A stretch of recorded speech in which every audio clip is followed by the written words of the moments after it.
Chapter 14. The Three Modes of Material Nature.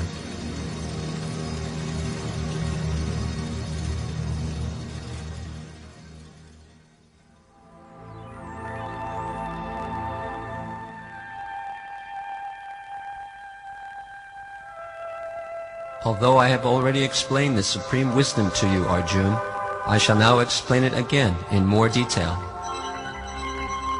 What is the value of this knowledge, Krishna? Great sages have become liberated by this knowledge and have attained Vaikuntha. You will also become transcendental, Arjuna. One who has this knowledge is not born at the time of creation or disturbed at the time of dissolution. O Krishna, how does the birth of this creation take place? The total material substance called Brahman is the source of birth, Arjuna. And it is that Brahman which I impregnate by my glands, making possible the births of all living beings. You should understand that all species of life, beginning with the demigods, the human beings, the creatures that fly in the sky, swim in the water, or crawl on the land, take their birth in this material nature. According to their karma, these living entities are brought by me into association with that material nature. Thus I am the seed-giving Father. This material nature consists of three modes: goodness, passion, and ignorance.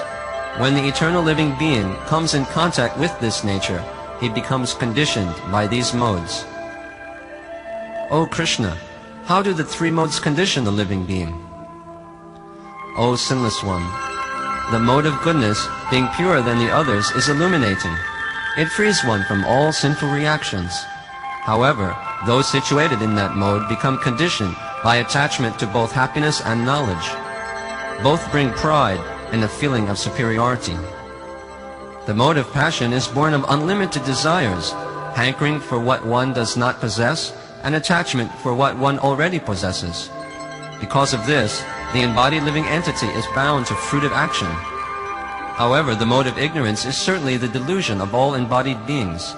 The results of this mode are madness, indolence, and sleep, which bind the conditioned soul. The mode of goodness conditions one to happiness, passion conditions one to fruitive action, and ignorance binds one to madness. Sometimes the mode of goodness becomes prominent, defeating the modes of passion and ignorance. Sometimes passion becomes prominent and defeats goodness and ignorance. And at other times ignorance is prominent, defeating goodness and passion. In this way, there is always competition for supremacy. O Krishna, how may I know which mode of nature is prominent?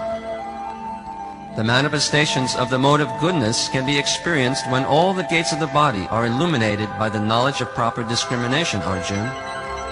When there is an increase in the mode of passion, the symptoms of great attachment, fruitive activity, intense endeavor, and uncontrollable hankering develop. When there is an increase in the mode of ignorance, O son of Kuru, darkness, inertia, madness, and illusion are manifested. What happens at the time of death when the different modes are prominent, Krishna? Please explain each circumstance. When one dies in the mode of goodness, he attains to the pure higher planets of the great sages, Arjuna. When one dies in the mode of passion, he takes birth among the humans, engaged in fruitive activities. And when one dies in the mode of ignorance, he takes birth in the animal kingdom. The result of pious action is pure and is said to be goodness, but action done in passion results in misery, and action performed in ignorance results in foolishness. From the mode of goodness, real knowledge develops. From passion, greed develops, and from ignorance, foolishness, madness, and illusion develop. Those situated in the mode of goodness gradually go upward to the higher planets. Those in the mode of passion live on the earthly planets, and those in the abominable mode of ignorance go down to the hellish worlds. When is the soul released from these modes, Krishna?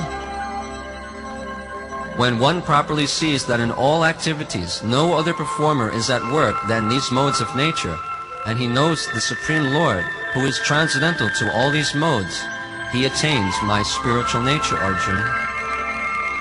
Krishna, what do you mean when you say, my spiritual nature?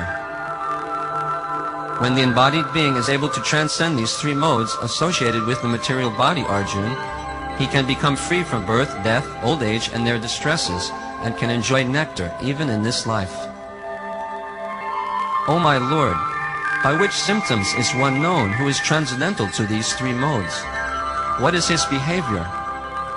O son of Pandu, a person who does not hate the illumination of goodness, the attachment of passion, and the delusion of ignorance when they are present, nor longs for them when they disappear, who is unwavering and undisturbed through all these reactions, remaining neutral, knowing that the modes alone are active, who equally regards happiness and distress, who looks upon a lump of earth, a stone, and a piece of gold with an equal eye, who is equal towards the desirable and the undesirable, who is steady, situated equally well in praise and blame, honor and dishonor, who treats alike both friend and enemy, and who has renounced all material activities. Such a person is said to have transcended the modes of nature.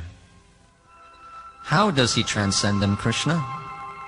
Arjuna, one who engages in full devotional service, unfailing in all circumstances, at once transcends the modes of nature, and thus comes to the level of Brahman.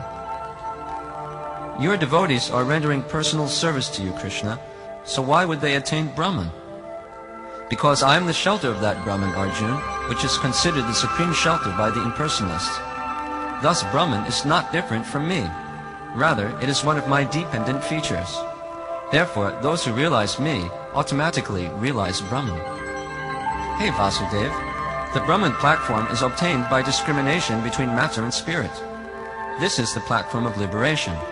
But what is the support of the living entity who is beyond the support of matter and is on the Brahman platform? Is he independent? No, Arjuna. I am also the support of the liberated, those on the Brahman platform. I am the support of the 6 kinds of opulences, as well as the transcendental pleasures of my pastimes. All these also come from me. I am the support of the original Brahman. I am the support of immortality, imperishability, and eternality. I am the support of the principles of religion, and I am the support of ultimate happiness.